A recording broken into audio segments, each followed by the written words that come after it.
إن الحمد لله نحمده ونستعينه ونستغفره ونعوذ بالله من شرور أنفسنا ومن سيئات أعمالنا. من يهده الله فلا مضل له ومن يضلل فلا هادي له.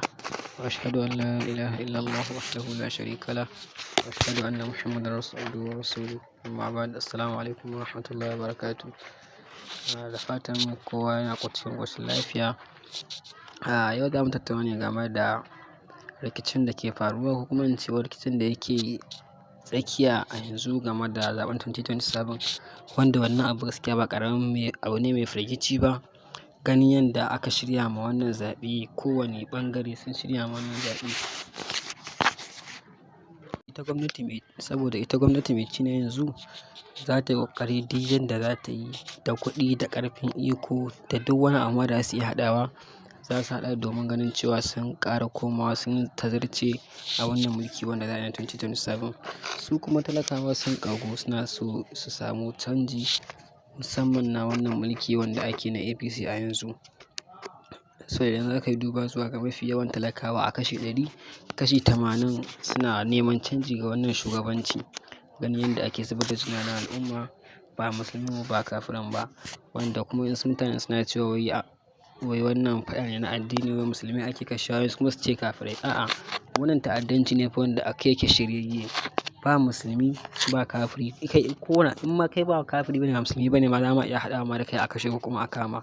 To kaga wannan kenan ba faɗan addini bane, wannan kawai wani abu ne can daban wanda yake shiryayye. Saboda haka wannan ba faɗan addini bane. To ganin yadda ake zubar da jini na al'umma da kuma yadda ba rashin tsaro ga karyewar tattalin arziki, tashin man fetur, tsadan abinci da ire-iren waɗannan abubuwa da dama. To har da waɗannan abubuwan yasa talakawa suke yin koki, suke ganin gaskiya suna buƙatar sauyi game da wannan gwamnati. Wanda hakan in za ka yi duba zuwa ga talakawa sun tunzura sosai ganin cewa sun samu canji a wannan shekarar 2027. Amma kuma mu sani cewa ita kanta gwamnati fa tana da shirin nata na kanta wanda za ta yi ganin cewa ta koma wannan mulki. Domin duk abin da ya kamata ta yi, za ta yi shi amfani da kuɗi, ƙarfin iko da duk wani abin da take da shi na ƙarfi wanda za ta haɗa ta ci wannan zaɓe. To tabbas sai gwamnati ta sa wannan abun.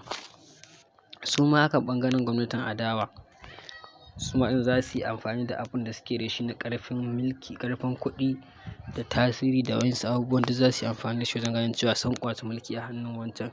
To ba wai ƙwacen mulkin shi ne muhimmanci ba. A'a, samun wanda zai tausaya ma al'umma talakawa shine abu mai muhimmanci. Ba wai duba cewa wannan mulki wannan menene, a samu sauyi. Ko da an samu sauyi, idan ba a samu sauyin wanda suka fi wannan tausayi da jajircewa ba, aka samu wanda suka fi su lalacewa, to kaga ba a samu sauyi ba kenan, an ƙara shiga wani hali kenan. To abin da ake so mu samu a nan shine sauyi muke so mu samu na alheri. To haka idan muna so mu samu sauyi na alheri, ba mu ne za mu nemi sauyi ba. Za mu koma ne ga Allah, mu tuba ma Allah, nuna masa cewa tabbas muna neman sauyi ga wannan gwamnati da take mulkan mu a yanzu.